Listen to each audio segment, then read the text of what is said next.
Hello everyone, welcome back on my YouTube channel.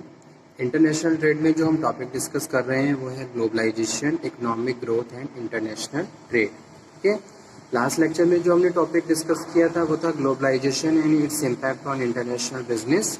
किस तरीके से ग्लोबलाइजेशन इंटरनेशनल बिजनेस को अफेक्ट करता है ये हम ऑलरेडी डिस्कस कर चुके हैं, और हम ग्लोबलाइजेशन के बारे में भी डिस्कशन कर चुके हैं। क्या इसका मतलब है अबाउट द इंट्रोडक्शन, और आई होप आपने भी ये लेक्चर अटेंड कर लिया होगा। किसी भी स्टूडेंट को कोई doubt, any query, then you can again discuss. Okay, एक बार दोबारा से ग्लोबलाइजेशन को डिफाइन कर देता हूँ। Globalisation is the integration of economies, industries, market, cultures and policy making around the world. यहाँ पे हम जो बात कर रहे हैं वो किसकी बात कर रहे हैं? Around the world. मैं किसी एक सिंगल कंट्री की इकोनॉमी और इंडस्ट्रियल सेक्टर की बात नहीं कर रहा हूँ, मैं अराउंड ग्लोबल लेवल पे बात कर रहा हूँ, इसीलिए इसको ग्लोबलाइजेशन कहते हैं। ग्लोबलाइजेशन क्या है? Globalisation it is the process and refers to the integration of economies, यानी कि कंट्रीज, जितनी भी कंट्रीज हैं उनकी economies, industries, market, culture, policy around the world का अगर हम डिस्कस कर रहे हैं, that's means we are talking about the globalisation and it describe the process by national and regional economies. यहाँ पे हम नेशनल और बहुत सारी रीजनल इकोनॉमिक और ट्रेडिंग ब्लॉक्स के बारे में डिस्कशन कर रहे हैं, जो आपस में कोऑर्डिनेट कंट्री होके इंटरनेशनल बिजनेस को प्रोसीड करने में मेजर रोल प्ले कर रहे हैं। ठीक है, जैसे बहुत सारी ट्रेडिंग ब्लॉक्स हैं, एशियन है, सार्क है, तो ये जितनी भी मेंबर कंट्रीज हैं अकॉर्डिंग टू ये जो भी इंटरनेशनल ऑर्गेनाइजेशंस हैं और इनकी जो मेंबर कंट्रीज हैं, तो कहीं ना जो एक मेन रोल जो प्ले किया जा रहा है वो किसके लिए? पॉलिटिकल रिलेशंस के लिए, और the freely moves of goods and services and share technology also. Goods का फ्रीली मूवमेंट्स हो सके from one country to another country, so that's why countries contributing and coordinated to each other, ताकि वो अपनी अपनी कंट्री में economic development कर सकें। Okay, so that's why globalization is the process of national and regional economies, societies and cultures have become integrated through the global network of trade. ठीक है, now आज का जो टॉपिक है वो है pace of globalization has increased for number of reason। जो अगर ग्लोबलाइजेशन की बात कर रहे हैं तो क्यों ये रैपिडली इतनी तेज, मतलब कि स्पीडली बढ़ रहा है? ठीक है, उसके पीछे क्या रीज़न है? क्या रीज़न है ग्लोबलाइजेशन के? इस तरीके से भी इस टॉपिक को हम समझ सकते हैं। सो जो मेन टॉपिक है वो है the pace of globalisation has increase for a number of reason. So these reasons are, so let's cover. अगर मैं बात कर रहा हूँ development of information and communication technology, transportation, communications, so these factors accelerated the pace of globalisation. तो ये सारे factor globalisation को बढ़ा रहे हैं।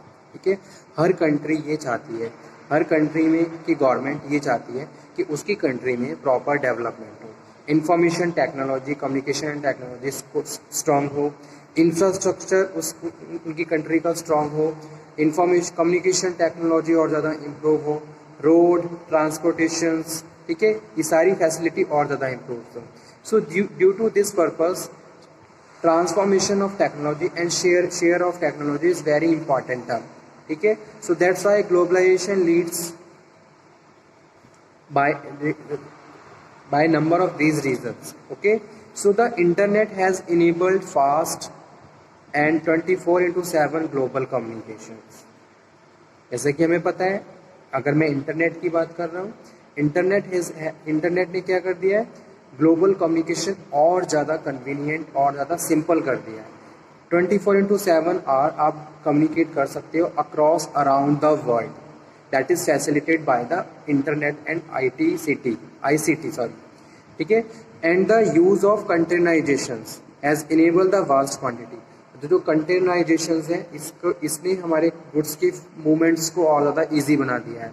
पूरे वर्ल्ड में कहीं पे भी vast quantity of goods and commodity आप शिप कर सकते हो from one country to another country, that is also increase the globalisation. ठीक है, इससे और ज़्यादा ग्लोबलाइजेशन बढ़ रहा है।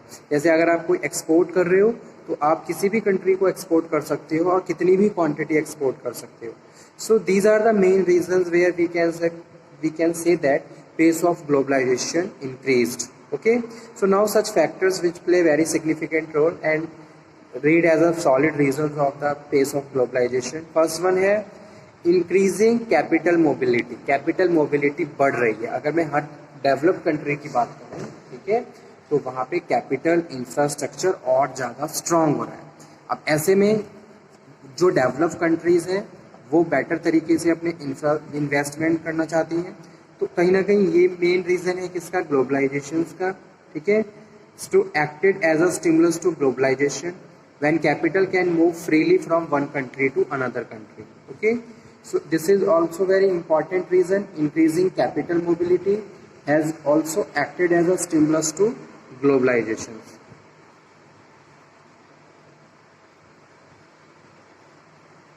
Second one reason is the development of complex financial product. जैसे कि derivatives की बात करता हूँ, ठीक है, so easily you can share with other one to another parties. So has enabled global credit market grow rapidly. Global credit market बढ़ रहा है. जैसे मैं इंटरनेशनल मार्केट की बात कर रहा था, इसी तरीके से कैपिटल मार्केट भी इंक्रीज हो रहा है. Trade has become increasingly free. Trade क्या हो रही है, और ज़्यादा बढ़ रही है. फ्रीली आप गुड्स को मूव कर सकते हो. So this is possible just because of the information and communication technology and the foreign business. ठीक है, एक्सपोर्ट प्लस ICT और ज़्यादा कन्वीनियंट हो गया है गुड्स को वन कंट्री से दूसरी कंट्री में भेजना. So trade has become increasingly free. Trade क्या हो गई, फ्री हो गई. नंबर ऑफ बैरियर्स हटा दिए गए.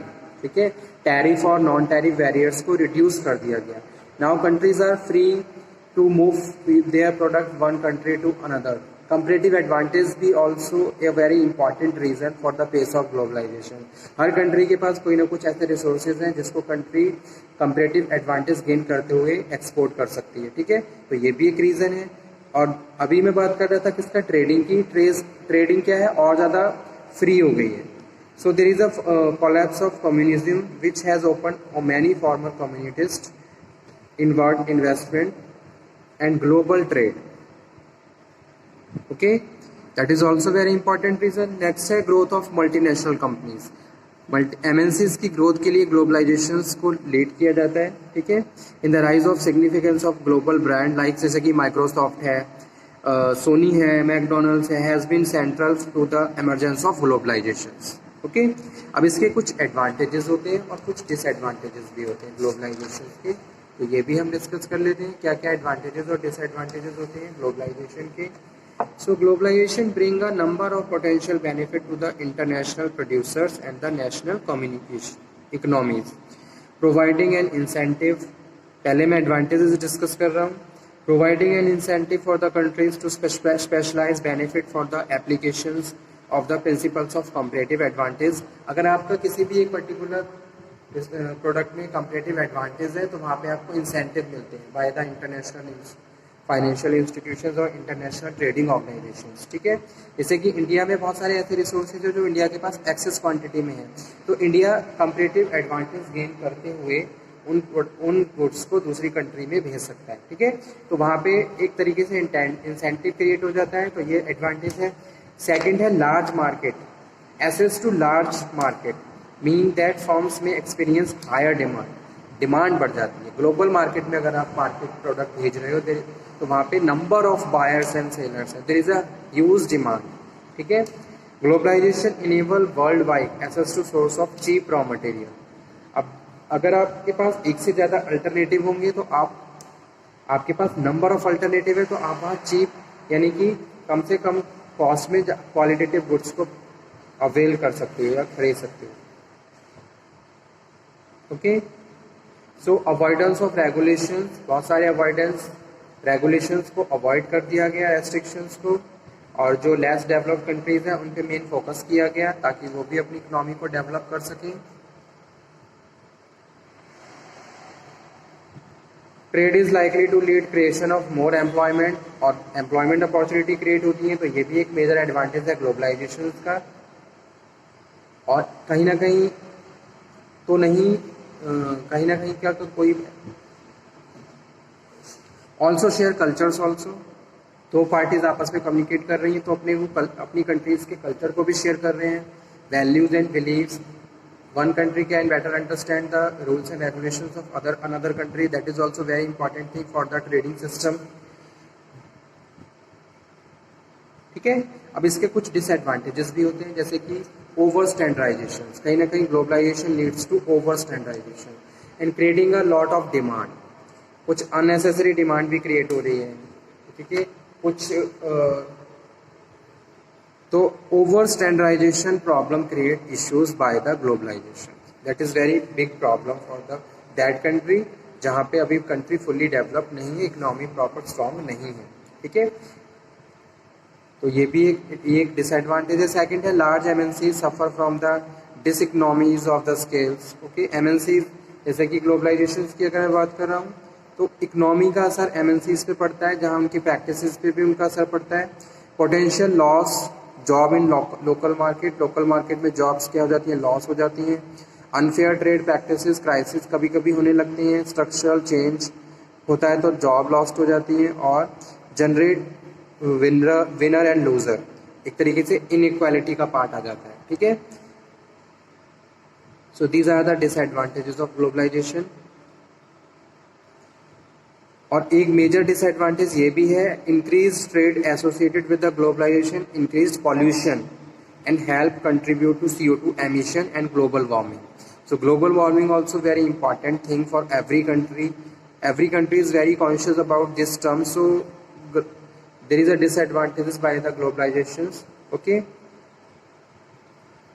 and over specialization. कहीं ना कहीं क्या हो रहा है, ओवर स्पेशलाइजेशन हो रहा है. किसकी वजह से, ग्लोबलाइजेशन की वजह से. तो ये कुछ इंपॉर्टेंट पॉइंट्स थे एज अ एडवांटेजेस और डिसएडवांटेजेस ऑफ ग्लोबलाइजेशन. तो ये टॉपिक हमने यहाँ पे फिनिश किया. नेक्स्ट लेक्चर में हम लोग फिर से डिस्कस करेंगे इसी के एक नए टॉपिक को. तब तक आप ये पढ़ते रहिए. Stay healthy, stay motivated. Thank you very much. किसी भी स्टूडेंट को if you have any doubt, any query, then you can again discuss any topic of your subject. You can again discuss. I am again repeating this point. If any student have any doubt, any query, तो आप उसको दोबारा से discuss कर लीजिए. So you can timely sort out your doubts and prepare for your exam. Okay, thank you.